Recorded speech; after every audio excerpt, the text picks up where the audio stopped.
Welcome to That RPG podcast, where every great adventure starts with a single idea. I'm DQ, your friendly neighborhood GM. I'm Courtney Staples, and I'm really happy with the state of democracy right now. And I'm Johnny Law, and I'm barely holding it together. So guys, we got 2026 is here. Woo. Yay. How many countries do you think will invade before the month is out? So if NATO declares war on us, do we declare war on ourselves as well? Is that how We declare war on NATO. That's all of it. The whole thing. Yeah. They can't stop us. We can turn Greenland into like a Christmas wonderland, like a Christian state of wonder. Do you know what the whole thing with Greenland is, though? That's like the only way Russia gets its ships out is through that passage. They either go through there, through the north, or through the south. And south is completely easy to box in. This is literally the playbook. It's we take that, so then we let them through. And there's also like the long term with climate collapse happening and stuff. There's as Greenland kind of melts and we need more territory, then yeah. It's the iceberg one, right? Because the one because Iceland is the green one. The greener one. Is the more temperate one. Let's rename it. It's like we renamed the Gulf of Mexico. Swap it, yeah.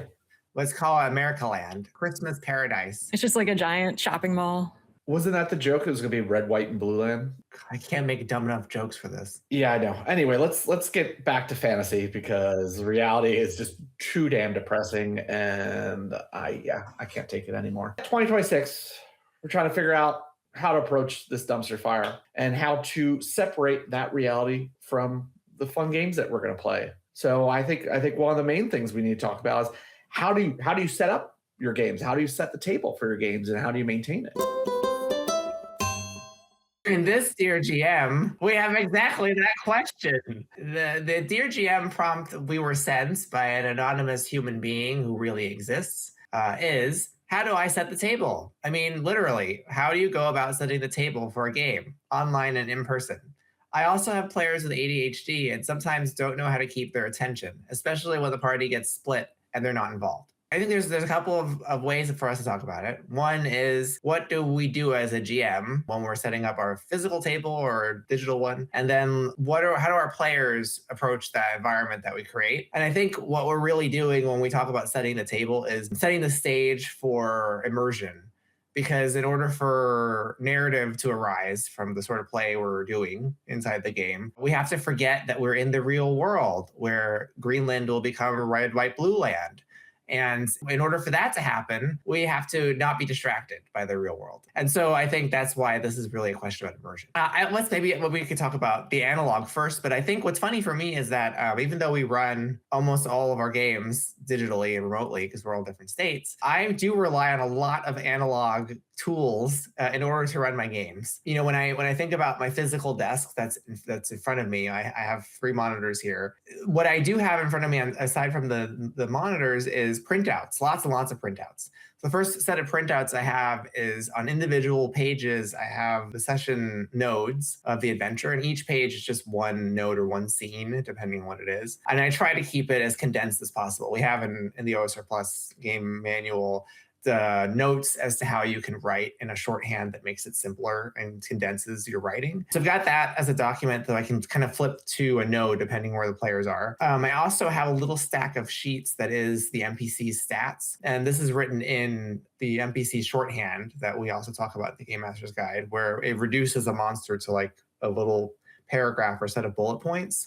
That way I can just pick up the sheet and look at it at a glance and know what I'm dealing with. And then the third physical thing that I usually have is a sheet that's like a bulleted list of all the adventure hooks or discoveries. So these are just technically scattered throughout the node pages, but it's a master checklist so that, you know, I can, let's say we have a pause, we're on break and we have 10 minutes. I might go back to that checklist and say, okay, did they pick up any of these adventure hooks?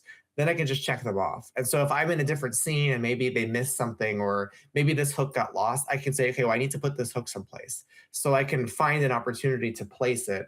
That way it can be discovered if it didn't work out in terms of how I structured the nodes. So I'll stop there, but that's kind of the paperwork I have at me in front of me. That last bit, I'm very curious about because I don't do anything like that. And I probably should. Actually, that's not true. I do stuff like that, but I think that my problem is I keep losing this in a big pile of other things. So with your encounter NPCs or your monsters or whatever, you said you keep that in a whole separate stack, and then you just reference that because you're in a fight. You're like, okay, now I'm here. Yeah, so it's in alphabetical order. Oh, in alphabetical order. So if I let's say this scene has some bandits and an owlbear involved, Yep. I can just go to B and I'm like, okay, there's the bandit stats and then O, and I'll just pull those two sheets out, place them in front of me as I'm running that part of the adventure, and then return it to the stack when I'm done. Huh. It's like a Rolodex of monsters. I tried index cards once when I first started, just because I had the players all in index cards too, so I didn't have to have like all the tabs open. Now I just have a shitload of tabs open. Get one of those like recipe boxes to store Oh, stuff. I love that. Well, because some of these monsters in Novastar Plus, you can fit a lot of them on an index card, the front and back, possibly, especially with the sort of revisions I'm making in the beast area that we're developing. Some of them, the more complicated ones, will probably fit on a page, even if they're in NPC shorthand. But that's a great idea because then it's physically different. Like it's a stack of cards versus another stack of paper to look at. I don't want to have to go and look at a manual and open the book and find something, right? So on the digital side, which we can talk about separately, I have certain things open.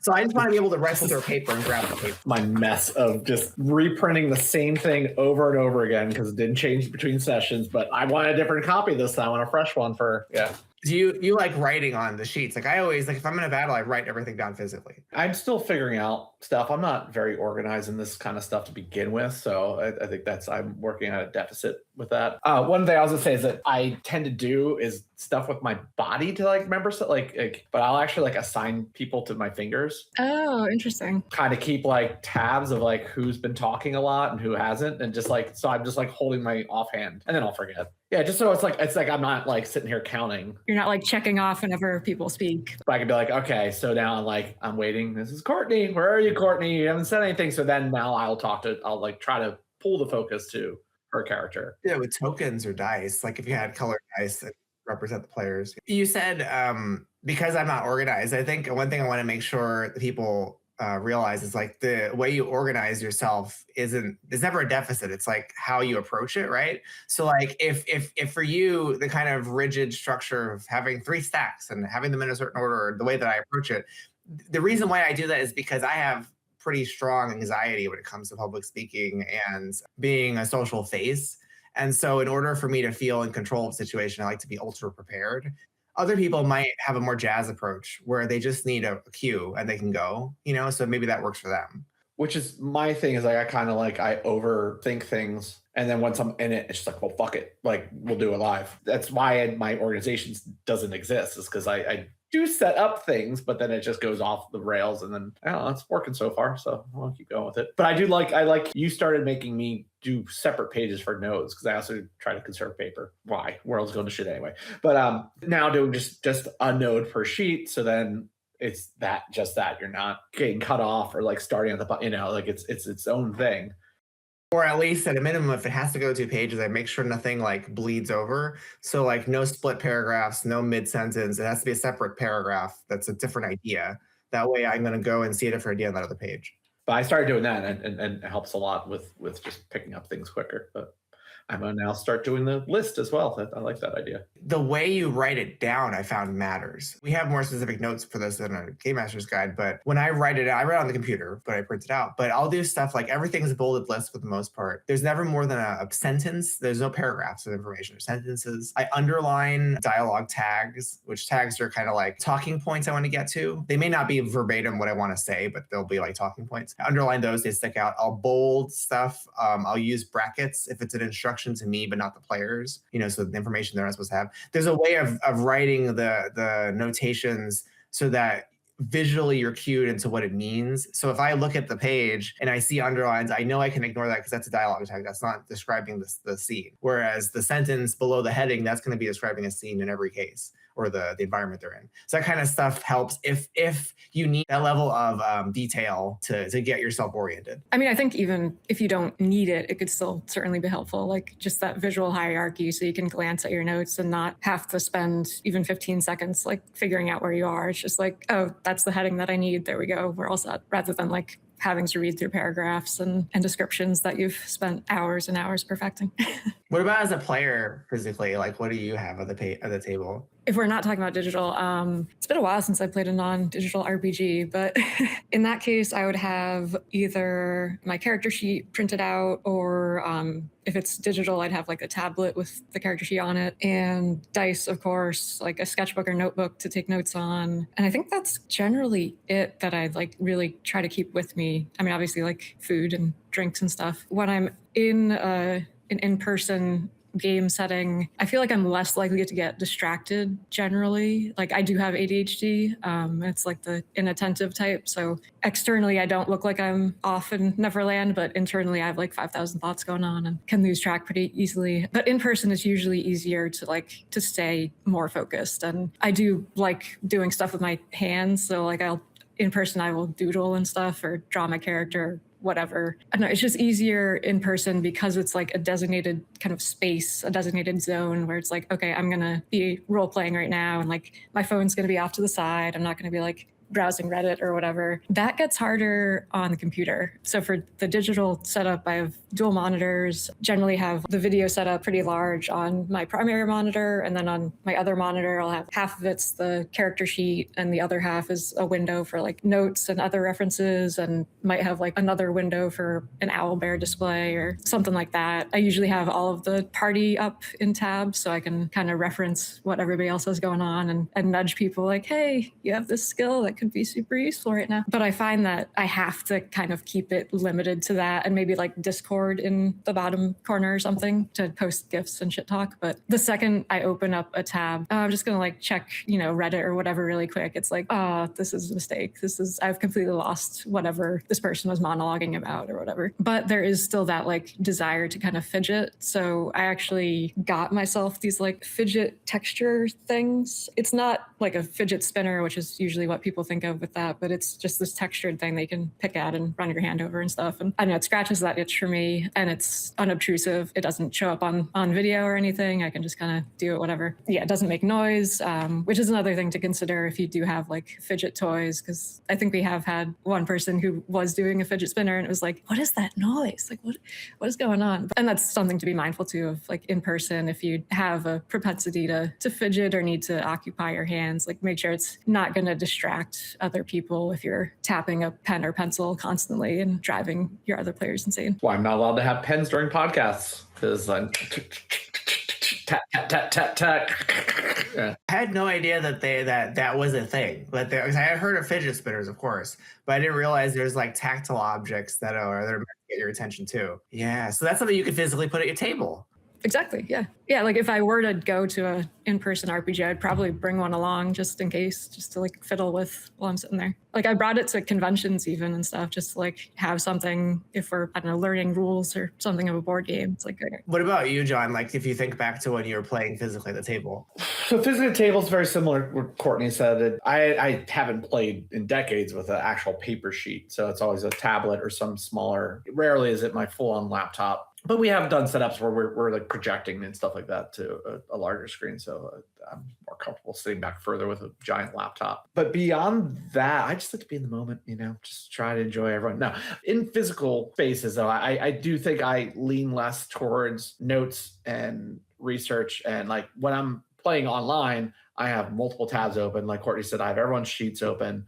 I have Discord for GIFs as long as I'm not GMing. If I'm playing 5e, I've got D&D Beyond open just so I can see the status of the rollings.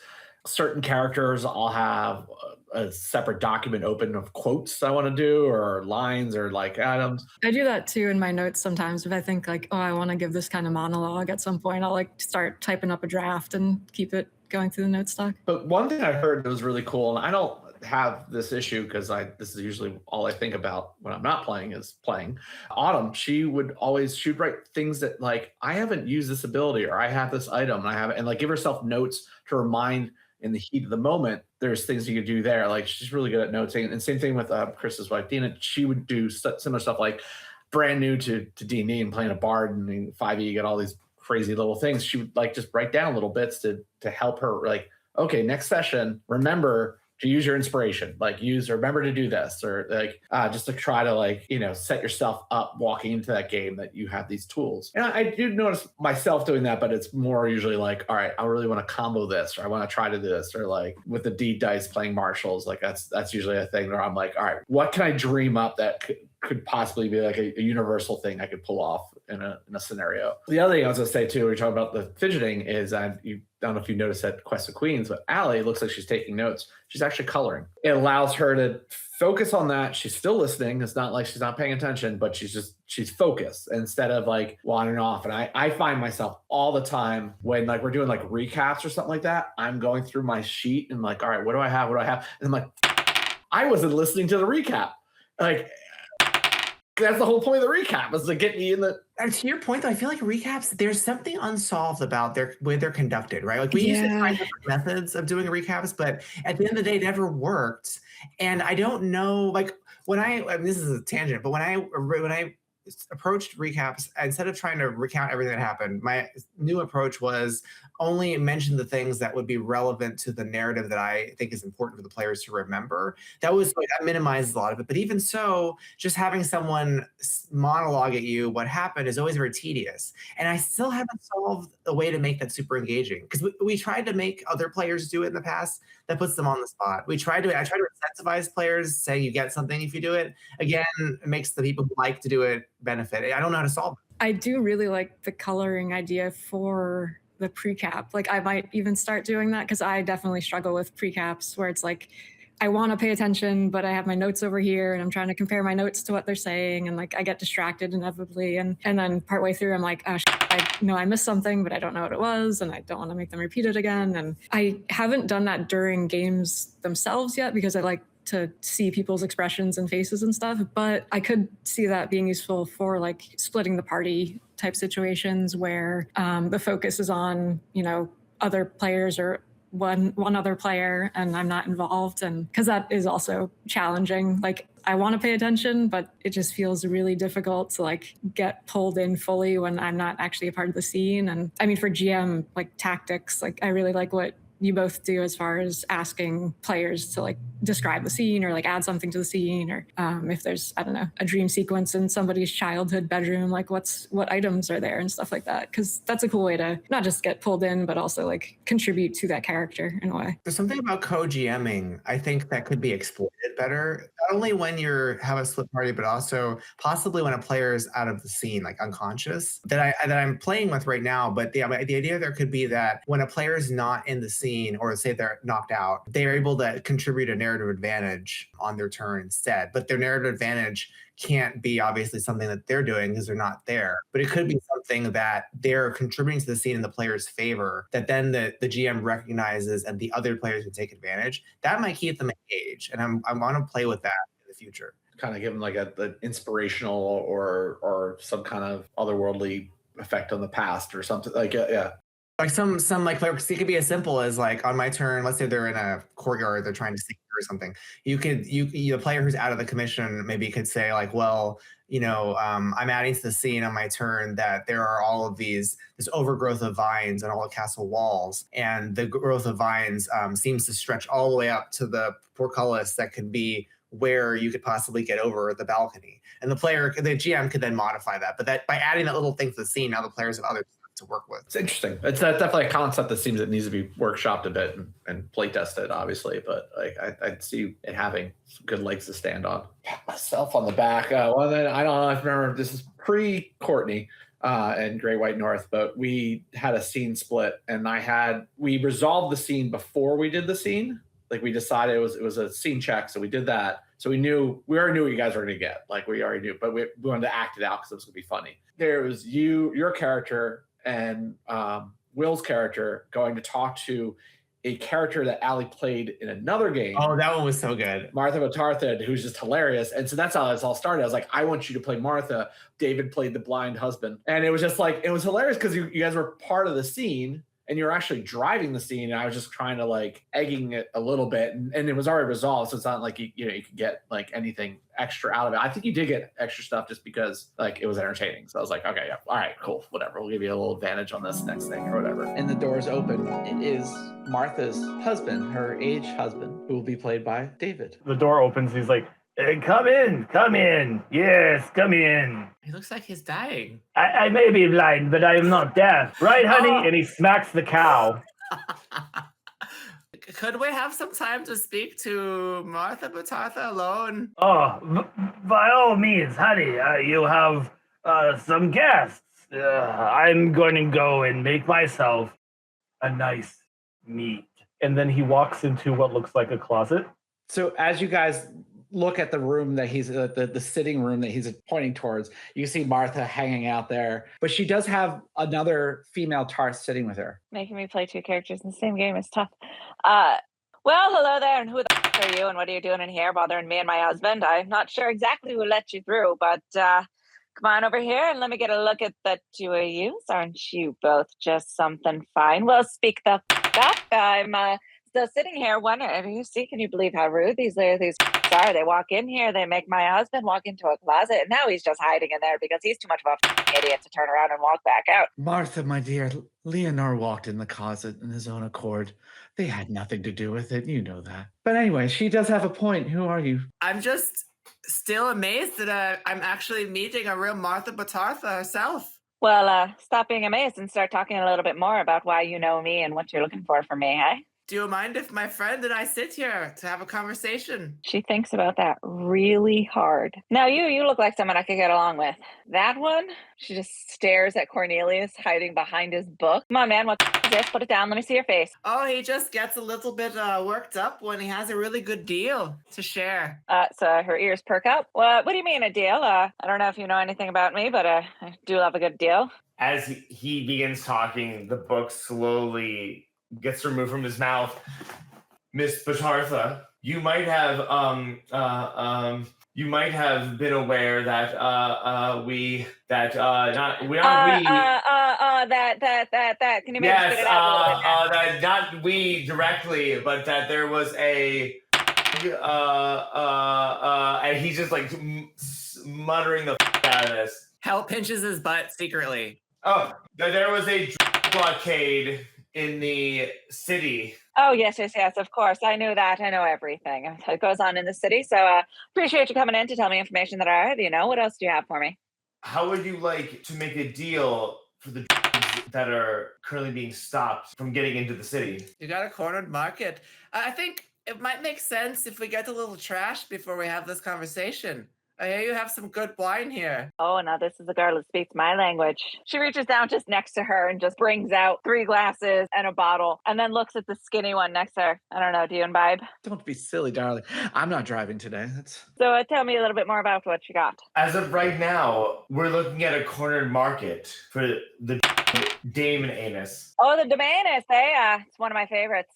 We prefer the Holly Golightly. It goes by many names. Now, everyone knows that Damon Anus is just Holly Golightly, but for the rough side of the town, eh? Where I come from, they call it Dirty Serpent. It just weasels its way into all your holes, if you know what I mean. If you were to buy all the product that we have available, you would be the sole distributor. Or, you could just snort it all and have the greatest party of all time. Not a girl who likes to choose one or the other, so how about both and? What I'd like to do is I'd like to throw the greatest party that this town has ever seen, and what I'd also like to do is I'd like to make a shitload of money off of it. Husband's been tightening the purse strings. I think he might have figured out my little cow gimmick there, so trying to determine what's next. So in the meantime, need to pad the coffers a little bit. So you, the hot one, gesturing at Hell. I want everything you've got, but I don't want to pay a dime more for it than I would for my supplier. I think we could make that happen, but there is one small cost. Pretty sure I just told you exactly what you're willing to pay. It's not in coin, though. Oh, well, if we're talking that sort of bartering, I want that one with it, too. And she points at Cornelius. I mean, hey, he needs to loosen up a little bit, so he's on the table. What do you say, hot stuff? You want to be my date tonight?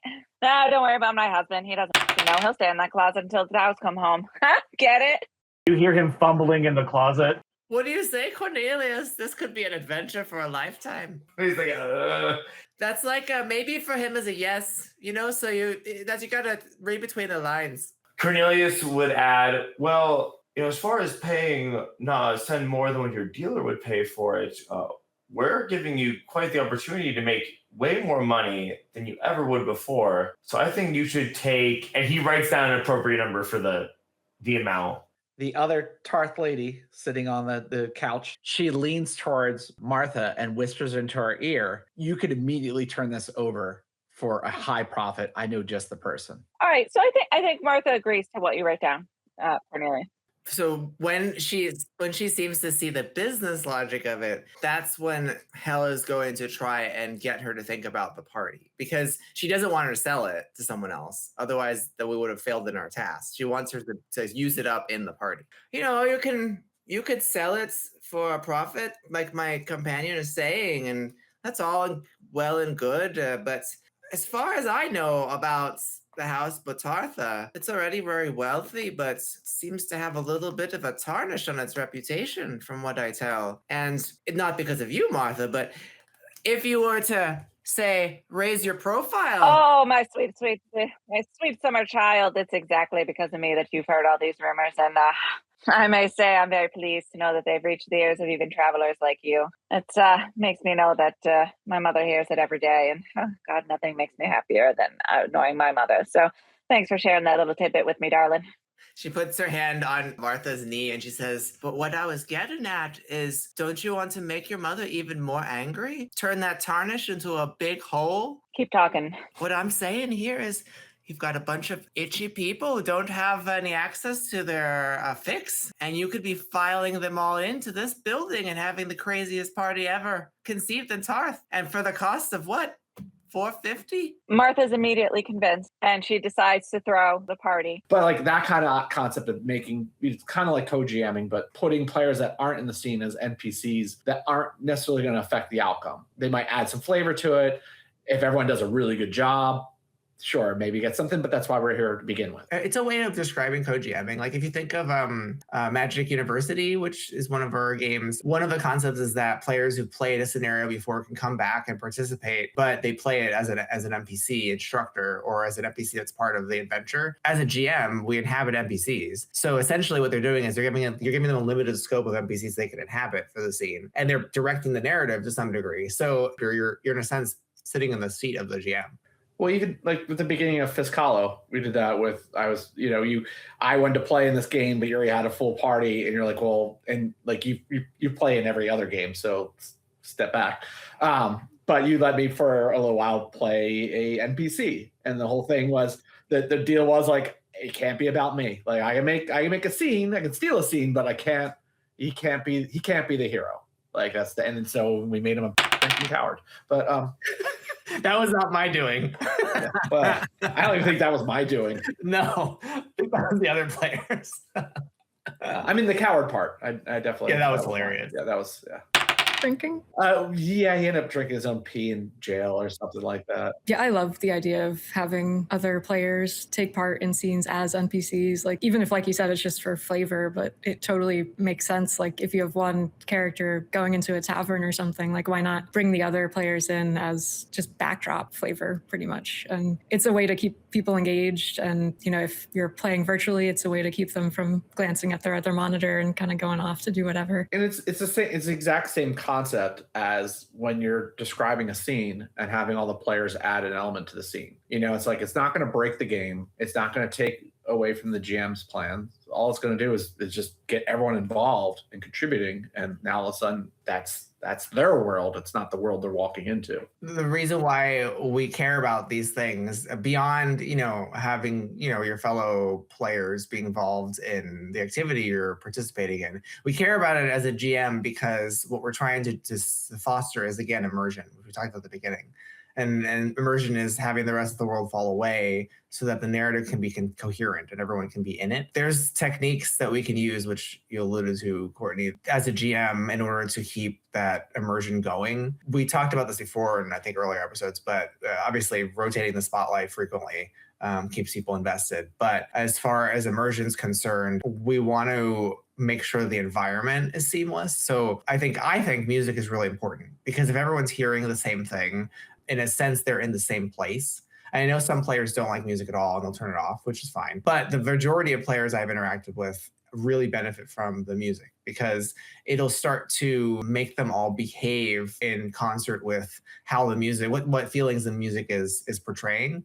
And for that reason, like when I have a digital setup, like on top of the physical part, I've got a stream deck so that I can switch between playlists really quickly and subtly. I could be mid conversation and switch because I know it's going to get dark, or I know it's going to get uplifting. Things like voice mod are really important if you want to go that far, where you want to get a really scary voice, or you want to have some sound effects that can help with immersion. And then on top of it, I think the imagery can be important as much as your narration. It's supplemental to your narration. Like, you could do this without imagery, but I tend to choose imagery that's suggestive of what I'm describing. You don't want the imagery to be more powerful than your narrative, because then they're not really going to pay attention to what you're saying. But it can be suggestive of the mood that you're trying to set. And all of those things, especially if you're remote, helps bridge the gap, because in person, I think people will argue that it's easier to be more immersed in person. And I think that's generally true. Like, I recently ran an OSR Plus game physically with total strangers to the extent that they weren't gamers. They were my wife's coworkers. And I found that immersion happens pretty quickly. The downside was that in terms of physical setup, it became much harder to, and this might be because of my own social anxiety, much harder to feel secure with the papers surrounding me. And so I had to rely on them less. Like, I had to be more in the mode John's talking about, where it's like, prompt me and then just get in the zone and keep going. That was more helpful. I also changed the physical objects in front of the players. So instead of printing a sheet, they had a very smaller sheet that was like a large index card, and they had physical cards that were their abilities, or special like stances or spells, because they had a minimized version of the rules, since they weren't RPGers. They just was their first game. That helped, I think, because then they could like physically say, "Oh, I have this spell, so I can use this in the scene," and they put it in front of them. And I think physical objects like that can help set the stage for immersion. You're seeing that more and more too with games that are coming out now.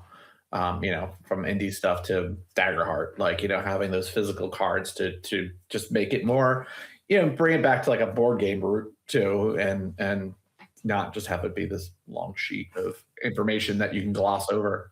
I would say like maps can be really useful too. I'm not at all like a war gamer or anything like that, but I feel like if you're in a combat and placement ends up really mattering, it's super helpful to have a map, because it can be really hard to imagine exactly what's going on otherwise. Or even just like a rough sketch of stuff you're describing as a GM can be really helpful. If not to pick on you, John, but to pick on you. Recently with Great White North, I remember when we got to the labyrinth and you were describing the like different doors that we could go in this hallway, and kept thinking like, oh, this would be so much easier if you just had like a diagram with like a diagram, yeah, instead of the picture, yeah. Right, exactly, yeah. But stuff like that, where it's like, if you can just simplify descriptions down and be like, rather than spend a while figuring out like this door is over here and that there, that, etc. Like, that's the purple door. Like, do you want to go to the purple door or the green door, kind of thing, and like really streamline it. Actually, just coloring the doors would have made a huge difference. Yeah, because then it's not door 1, 2, or 3 on the left and door 1, 2, or 3 right, or like whatever. Like, it's very confusing. And in my head, it's clear, but obviously you don't know what's going on. But even like with in God Beyond, we had that fight that was Theater of the Mind, and there was a lot going on. It was really confusing. But you had a still image, and you're able then to orient us like, all right, well, this is from this character's perspective. So then you would be like a little bit further down, and this person would be in another room opposite. Like that alone anchors you and allows you to like focus on it. I just want to backtrack really for 2 seconds just to say something that's bothering me. I feel bad for anyone that plays in your game, DQ, that doesn't listen to the music, because you put so much thought in it. And there's been so many times, and it's on video so many times, I'm like, oh my God, the music's perfect right now. Yeah. Or like sometimes by chance, like Dungeons and Dragons, something funny will come up and whatever. But like, I always feel, and someone's like, oh, I don't even have it on. I'm like, what's wrong with you? Like you're missing like a third I get of the it if experience. It's like a mental issue where it's like disruptive to how you think for whatever reason. Like, some people can't handle that extra layer, but when you turn it off because you're like, oh, I don't like it, like, at least try it. It's part of the immersion.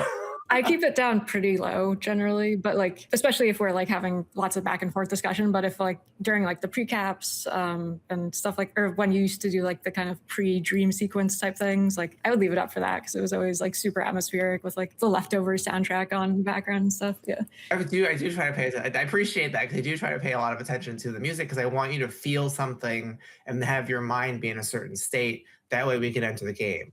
Enter the game is to start immersion. And it's funny because in my life, every other aspect of my life, music is so important. But when I'm GMing, it's not for me because it's one thing. It's like if I was to focus on it, I'd be like, hold on one sec. Sorry guys, we'll start in like 20 minutes. Hold on, just gotta line this up perfect because that's like editing. Like that's music's always like to the beat and everything. Like it's so important to me. But that's just one thing I have to give up as GM. I'm just like just throw on, and usually because I'm also not controlling it. My role as GM, I don't add that extra element. Although as a player, I really, really appreciate it. And I just haven't gotten to the point where I'm comfortable doing all the things, including that. It is also fun as a player to contribute music. Like when tracks pop up, then I'm like, oh, I submitted that. I submitted that like creepy, haunting God Beyond music that's going on right now. Like it's me. She's responsible for half of our God Beyond music. Seriously, half of it. All like the weird chanting and So whenever you send me an album, I'm like, ooh, okay, let me add this here and there. I mean, to talk more specifically about soundtracks, in order for a GM who wants to use them atmospherically, obviously having a fancy stream deck is great, but we don't necessarily can't all afford the stream deck.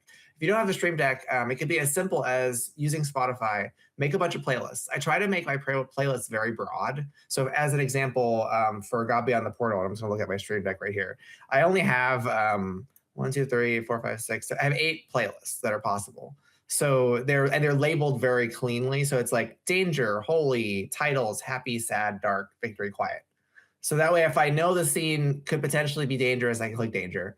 Or if I know we're going to be in some, downtime that's pretty safe, I might choose happy. That never happens in God Beyond, but that's possible. And you just do it subtly, click it, let it go, and you set it to be in randomized order, so it just jumps from one to the other. But you're going to need like 100 tracks for it not to feel repetitive in each playlist. And you don't have to, since you're just streaming this music, you just save it to your playlist, in terms of rights management. And if you're live streaming, that's probably a different situation, but we're not. And we don't use that music that you're hearing in game for the music in our recordings that we publish anyway. We give it different music. So that's one thing to think about if you're going to use playlists. They can be really helpful. I did want to talk about something we mentioned earlier, which was about visuals and how they can help you and players who need some kind of visual orientation. My experience with this, which was the most illuminating, was running a blind player. And she obviously couldn't see any of the visuals. So I had to describe everything. But what she found most difficult wasn't the lack of visuals in terms of matching it up to what I was describing, but orienting herself in space.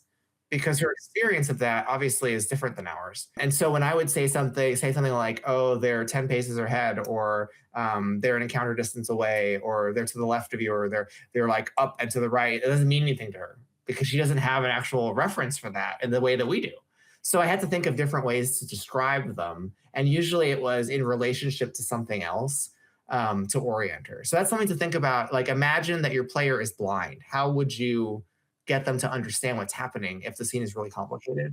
And like Courtney mentioned, which I think is a good idea, coloring doors, not for a blind person, but coloring doors is a way to distinguish and create a relationship. Change the texture or the composition of the door, the metal door, the wooden door, the chained door. Like, you can do stuff like that where it sticks out in your mind that's what that is. But also to go back to something that you had brought up earlier, John, about Autumn, like making notes about, oh, I haven't used this thing in a while, I should do that. I do similar kind of things in my notes and on my character sheets too, because I have a tendency to just completely forget that I have certain abilities, even if it's like right there in front of me. So for my character in Great White North, who's like a fencing kind of duelist, I made a status effect that is rapier advantage on parry, because otherwise I'll just forget that I have that, and it's pretty useful to have. Or like in God Beyond, when I had that special thing for a while, for an extended period, each session I would copy and paste the same list of like 8 bullet points of like, these are the abilities I have now, and like here they all are, because otherwise I would just not remember them. And it was really helpful to just have them like at the top of my notes every session. digital experience, we can talk more about, because you have a choice of VTTs when you're a GM, and there's a tendency, I think, especially in traditional games, to rely on the VTT to give yourself a map and to make tokens and to put everything into the virtual space. That is an approach, and it works well for tactical games, but it can also detract from games that are more narrative forward, if you want to call it that, or where we're trying to do theater of mind, because then sometimes players their imagination becomes limited by what they can actually see on the map. But more fine-tuned things like little user experience nuggets, such as you're describing, can be super helpful. And if the game doesn't have the tools for that, then you have to figure out, well, how are we going to represent that digitally? Like if we have the benefit of a website where we have sheets that are digital and there's interface you can change, like she's describing. But if you're playing other games, they may not have that. I know Mothership has a really fantastic character builder called Companion. You should definitely check it out. And Lancer has one called CompCon. Some of the best user experience design I've seen for an RPG, especially Mothership. It's because what they do there is, it's not only is it usable as an interface, but it makes you feel like you're in that game. And that's part of immersion. Like when I open Mothership's companion app, I feel like I'm in an old school sci-fi horror game. And CompCon, same thing. You feel like you're piloting a battle mech, which is freaking cool. In our system, because we have a lot of different game settings, we can't gear it towards one feel, but we try to give it a sort of fantasy feel, like a three-dimensional feel. But those are apps that I would aspire towards imitating their capability. And in person, like, it's definitely helpful to write yourself index cards and stuff. Like, I remember back when we played Pathfinder ages and ages ago, and I would just lose track of all the spells that I had because there's so many spells in that game. So I ended up like just making index cards with all my spells on them so that I could physically put them in front of me at the table and like see, oh yeah, I have this, I should use this now, rather than having to look at my character sheet and then look up the spell in the book and so on. You guys mentioned splitting the party. I'm reminded of some tricks that Chris would use too when we had a split party. We in Quest of Queens at one point we had 3 different parties, which was my nightmare. But he introduced the idea of let the players like pass the baton. So as opposed to just rotating, maybe like one of the 3 parties just isn't ready or they're engaged in the other stuff and they don't have an idea what to do next. Let that player who's seen it is, once they're done, pass it on to another player. So that was pretty cool. We talked about letting the other players that are out of scene introduce stuff to the scene. And I think one thing you can do is, and I've talked about this before in other episodes, if a player is thinking or trying to figure out the tactical strategy, that's a chance for you to take the mic back while they're thinking and continue to describe or reinforce the state of the scene. Because the longer they think and the longer there's silence, the quicker the water is lowering and they're surfacing and losing immersion. So you got to push the water back up, keep drowning them in narration, keep them in the scene. And that's one way to do it, is every moment there's a pause, reinforce the fiction, keep putting it back in place, or reinforce the relationships that we talked about. If the scene has changed, talk about those relationships, the colors of the doors, the textures of the doors, the vines that were introduced, remind them those things are there. I mean, speaking of drowning your players, you also did that as a mechanic in the Sunken City kind of mini campaign, where each time we entered a new area, you would roll to see like how many rounds it would be before it starts to flood. And that was good for like just getting us to keep moving, because I think in games, I mean, we just want to explore the world and poke around and waste our time looking at all these tiny little things everywhere. That helps just keep us going through it. One thing I will caution against, though, is like putting real timers on groups and players, because I hate that. Like, as somebody who, I like to take my time thinking, and as soon as there's pressure like that, it just like goes blank. It's not fair. And that's where you should switch the spotlight for a minute. We'll come back to you. Take as much time as you need, but we're all not going to just stand here and do nothing. While you're thinking of it, we'll move on to someone else that or has either an easier job to do or whatever. It's a very player skill thing that, while it does adapt, it does map to some of the old school principles of like player over the character. I don't necessarily agree with that old school principle. I think, if I'm a dwarf, I personally don't need to have to bench press 500 pounds to be a dwarf to understand that. So in the same way, I shouldn't be limited by the in fiction time. Then it's up to the GM to manage the abstract time. Some games do this as a mechanic and it is interesting, but the game is centered around it. Like, for example, if I get it wrong, I'll put it in the notes, but I think it's called 10 Candles, and it's where that one actually involves. Yeah, you like actually light You candles. light actual candles. There's another one that's very popular, Shadow Dark. The length of time that torches last is an actual hour in the real world.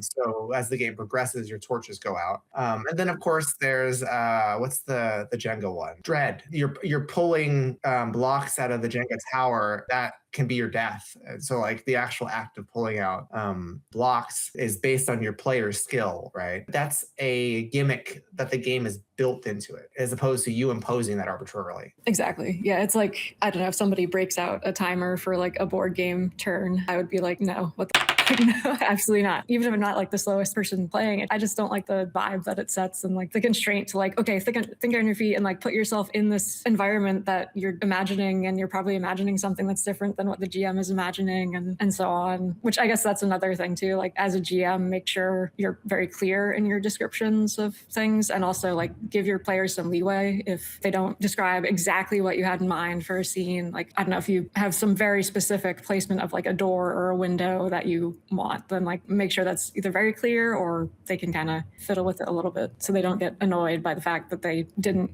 100% get your description 30 minutes ago. We talk about in the core rules in the Game Master's Guide that the conversation itself has very specific turns to it. If you try to break it down, when you're describing something, you want to make sure that the player is imagining what you're imagining, because everything that follows, the decisions follow from that, mapping that up. In the Game Master's Guide, we try to break down that initial part of the conversation very specifically. So, you know, when a player says they want to do something, that's their intent. That's the first thing that happens in the conversation. Once we hear that intent, we've got to confirm that intent. There's a number of ways we can do that. We can like reiterate it to them, we can warn them in case their intent doesn't align with what we understand is happening. But that confirmation is the opportunity to suss out the problems. So if they said, I want to jump from the rooftop to the other rooftop, and in your mind, the gap between those two buildings is way too wide, you wouldn't go from, I want to jump to the rooftops to, okay, make a check. Oh, you failed, you died, right? Because that's not fair. Like you would say, okay, so you realize that the jump is going to require a check because it's so far. You would warn them to confirm their intent. So once you get that, now we're able to move on to the rest of the conversation, which is then we select a mechanic if it's necessary to resolve what they intend to do. So it's like you've got to really think deeply about what happens in the conversation in order to keep the immersion intact and not break it because of misunderstandings in our conception of the fiction. Yeah, and that too, and like using visual aids and maps and stuff is also really important. Like thinking back years and years ago to when I was in a Pathfinder game where the GM had a map laid out, like a physical map of this manor that we were kind of attacking somebody in, and then the villain started running down this hallway and we were chasing after him, and then turned out the villain went through a door, and we were like, what door? There's no door on this map. And he's like, oh yeah, there's a door in the back here. It's like not on the map, but it's there. And it's kind of like, okay. Is there? So like stuff like that, be really mindful of like if you are using maps or displays of that sort, make it clear how accurate they are, or if it's just more like vibes based. Or like on the flip side, when we've had maps, like in World of Ruin, when Chris would have a thing and we would be like, oh, does this bookshelf actually exist? He's like, yeah, you can check it out. Or like, oh, okay. Is that chest in that corner? Like, yeah, okay, I'll go open it then. He loves math. Yeah. I guess I will circle back to like the question relating to ADHD specifically, which I kind of touched on, and then Danielle, to your point about playing with a blind player, and like oftentimes adapting things for other populations can make it better for everybody. Making things more visually clear will just make it better for everybody overall, like whether or not they have issues with that, or, you know, including everybody in a scene, keeping everybody engaged will just make it better for everybody, even if they don't have ADHD and they are perfectly capable of staring at a screen for a while. That sounds like some major snowflake DEI. Export her to Mexico immediately. Mexico, too close. Honduras. Well, there you have it. That's some great tips for setting up your table both in person and online. See you in red, white, blue land.